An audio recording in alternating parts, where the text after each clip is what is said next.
శుభం వ్యాధి శ్రీ గురుభ్యో నమః. సింహరాశి వారికి జూన్ 15వ తారీఖు నుండి 30వ తారీఖు వరకు ఏ విధంగా ఉంది విషయాన్ని మన విషయాన్ని తెలుసుకోవడం ప్రయత్నం చేద్దాం. సింహరాశిలో ఉన్న కేతు ప్రభావం, అదేవిధంగా సప్తమంలో రాహు, అష్టంలో శనీశ్వరుడు, భాగ్యస్థానంలో కుజుడు, వరుసగా 3 పాపగ్రహాలు మనకు కనిపిస్తూ ఉన్నాయి. 6, 7, 8లోని, అదేవిధంగా మన భాగ్యం 9లోని. అలాగే మనకు చూసుకుంటే దశమ భావము అంటే ఏంటి, 10వ స్థానంలో ఎటువంటి గ్రహాలు లేవు. లాభస్థానంలో బుధాదిత్య యోగం కనబడుతుంది. 12లో శుక్రుడు ప్లస్ గురుడు యొక్క ప్రభావం కనిపిస్తుంది. పంచమాధిపత్యమైన గురుడు వ్యయ స్థానంలో కనిపిస్తున్నాడు. అదేవిధంగా అష్టమాధిపత్యమైన గురుడు వ్యయ స్థానంలో కనిపిస్తున్నాడు. సో సింహరాశి వారికి గురుడు 12లో ఉన్నది ఒక విశేషమైన స్థితి అని చెప్పడానికి అవకాశం ఉంది. సో ఇలా ఉన్నప్పుడు ఆర్థిక విషయంలో కొంత బలోపేతమయ్యే అవకాశం ఉంది. ఉద్యోగరీత్యా మీరు చేసే ప్రయత్నాలు సక్సెస్ఫుల్ అవుతారు. బాగా మంచి అవకాశాలు వస్తే వదులుకోకండి. డబుల్ ప్రమోషన్ లాంటి అవకాశాలు వస్తే దాన్ని వదలకుండా ముందుకెళ్ళడం ప్రయత్నించండి. అలాగే వ్యాపారంలో కూడా ఒక వ్యాపారం మొదలు పెడితే దానికి అనుసంధానమైన వ్యాపారాలు కొంతమంది మీ దగ్గరకు వచ్చి మీరు పెడితే బాగున్నట్టుగా చెప్తారు. అటువంటి వాటిని ఏకీభవించి చక్కగా వాటిని రిసీవ్ చేసుకోవడం ప్రయత్నం చేయండి. అందులో కూడా కొంత సక్సెస్ ఉండే అవకాశం బాగానే కనిపిస్తుంది. శుభవార్తలు వింటారు, శుభైన కార్యక్రమంలో పాల్గొంటారు. విదేశాలకు వెళ్ళి చదువుకోవాలనుకున్న విద్యార్థులకు కొంత అనుకూలంగానే కనబడుతుంది. విదేశాల్లో చదువుకుంటున్న విద్యార్థులకి మాత్రం విశేషంగా ఉద్యోగం చేసే ప్రయత్నాల్లో సక్సెస్ఫుల్ అవుతారు.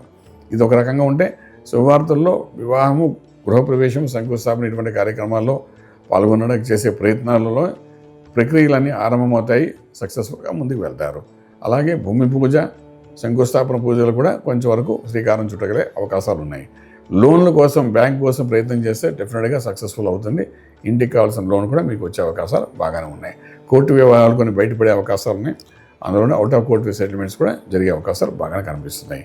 ఫిల్మ్ ఇండస్ట్రీలో ఉండే వారికి కొంత న్యూట్రల్గా కనబడుతుంది. అగ్రికల్చర్, ఆర్గానిక్ ఇండస్ట్రీ వాళ్ళకి మాత్రం రైజింగ్ అయ్యే అవకాశాలు 15 రోజుల్లో బాగా కనిపిస్తున్నాయి.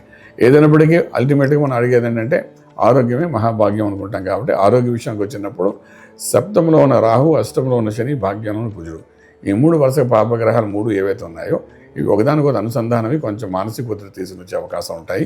దాన్ని అధిగమించి ముందుకు వెళ్ళడానికి చేసే ప్రయత్నంలోనే మీరు సూర్య ఆరాధన చేసుకుంటే చాలా బాగుంటుంది. దాని మూలాన కొంతవరకు మీకు ఆరోగ్యం సరిగ్గా సెట్ అవుతుంది. అలాగే మీ వ్యాపార వ్యవహారాల్లో కూడా కొంత అనుకూలమైన వాతావరణం కనబడుతుంది. కాబట్టి ఆ విధంగా చేసుకుంటే వెళ్ళండి. సూర్యనామూర్తికి ఆరాధన చేయాలనుకున్నప్పుడు సూర్యోదయం కాలం కంటే ముందుగా లేచి యజ్ఞ ప్రదానం చేయడం చాలా ప్రాశస్యమయిస్తుంది. కాబట్టి ఆ విధంగా సూర్యోదయం కాలం కంటే ముందు లేచి సూర్య నమస్కారం చేయండి.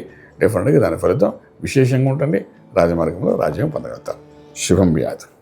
పూర్తి వివరాలకు సంప్రదించండి శ్రీ వేదమాత గాయత్రి జ్యోతిష్యాలయం, బ్రహ్మశ్రీ మంతా సూర్యనారాయణ శర్మ గారు, Srinilayam, first floor, 101, Sai Vaibhav layout, Chitrapuri colony పక్కన, కాజాగూడ, హైదరాబాద్ 500008.